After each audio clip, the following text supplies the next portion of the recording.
Gunnery Sergeant Chris Bacchus survived the assault on Baghdad, a deployment to Afghanistan, and a second tour in Iraq.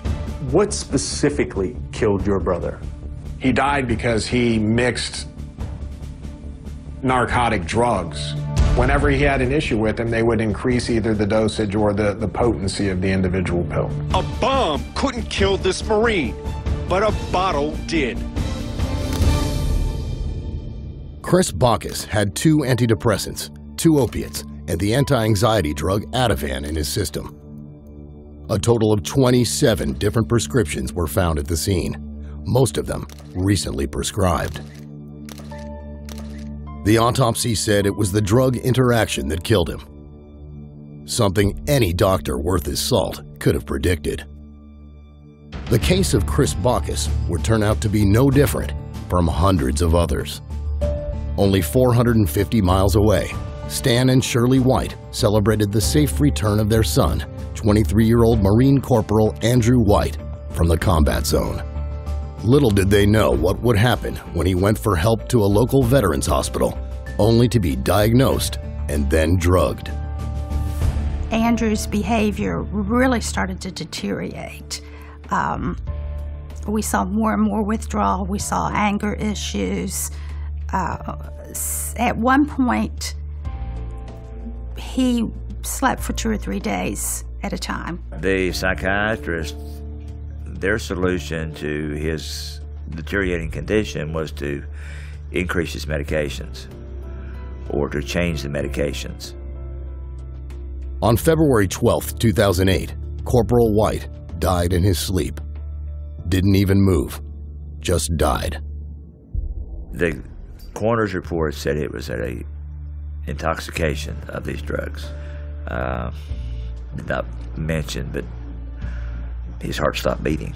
Andrew being 23, being very healthy, not having any major issues, you shouldn't die in bed. He was one of 4 veterans, only in their 20s, who were found dead in bed in West Virginia within just months of each other. It took a dogged investigation by a neurologist from San Diego to find out why. I tried to understand how they could have died, what the mode, the mechanism of death could have been. And these dead in an undisturbed bed were cardiac. Suddenly the heart stops for some reason.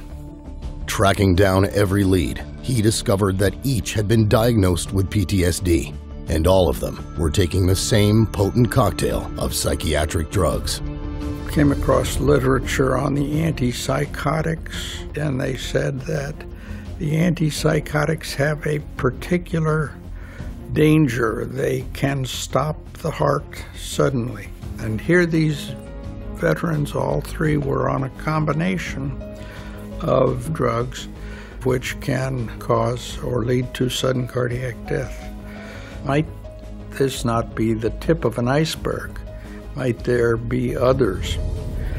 And to make a long story short, that list grew to 250, 300, and today it is 351 probable cardiac deaths.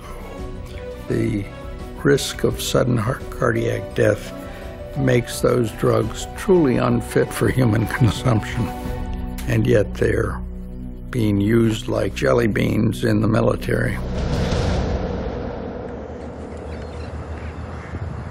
Yeah, we're watching me here, Devil Dog. Another of those cardiac deaths was 21-year-old Corporal Chad Oligschlager. Are you getting that? It's machine gun fire. We don't know where it's coming from. But no worries. We have our sandbag structures. Carry on. Chad was hilarious. You know, super smart. Super smart. He was a lot of fun. You know, he played sports, you know, all of that. Like any normal kid was, outdoors all the time. He was willing to make friends and talk to everybody. So that's kind of, you know, what caught my eye in the beginning as well. So he was just fun to be around. This Native American has no comment. Well, he told me the reason why he wanted to join the military was that if he went, then maybe his children wouldn't have to go. He really felt like it was his duty as a citizen to participate. When he came back, we realized he was different. He had asked his commander that, you know, he wanted to seek counseling. He needed some help because he was having problems dealing with what he had done over there and what he saw on that first tour. All right, the reason I'm down here and not up there is because as soon as the IED went off, we were talking about a possible trigger man. We don't know where they are because we never know where they are. Just all kind of saw like, okay, they're gonna give you some medication, you're gonna, you know, see a psychiatrist for a little bit, talk it out, things will get better. We were so naive. When he was on the drugs, he seemed like he was just doped up all the time. He was disoriented. It literally turned him into a walking zombie.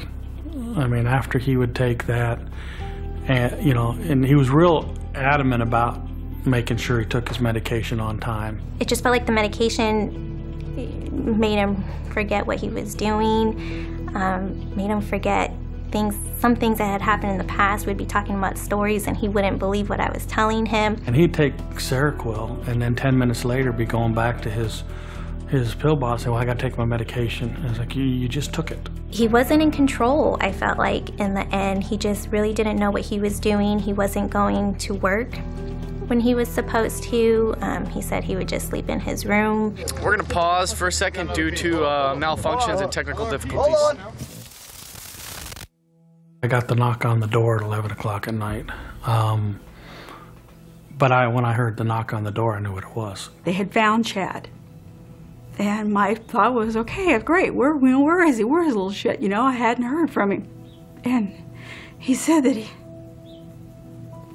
he was at the barracks. I said, okay, is something wrong? Can I go see him? And he said that they found him in his room, that he was dead on the floor. They didn't know how long he'd been there, that he was already gone, and I couldn't see him. I couldn't even get on base. All I could think of was that he was alone in that room by himself, that he was supposed to be safe. It was harder for us because we always expected, if he's in the military, he's in the Marines, we kind of expected that if he were to die, he was going to die when he was out on deployment. You know, he was going to die, you know, killed in action, something. We didn't expect him to come home and die. I had a doctor at Texas A&M University read the autopsy and then said that the levels of the meds in there were not excessive. They were in line with what was prescribed. Nothing was out of range of dosage, but they looked at it and they said, how come he's taking, 7 of them? It's a lot. And the doctor looked right at me and said, they killed him. I blame the psychiatrists and I blame the doctors for prescribing those pills. Those are the ones that never checked up on him and let him walk out with all the other pills, didn't take any of the pills away, just kept giving him more pills. And they're the ones. Good morning, and oorah. Psychiatrists call these deaths accidental overdoses. But let's face it, this borders on negligent homicide. And as our soldiers succumb, one by one, to prescribed levels of these lethal cocktails, you have to wonder if psychiatrists even care to find out why. It's bad enough that troops are dying, but this drug taking ripples far beyond the victim. It can also affect the lives of those they love most.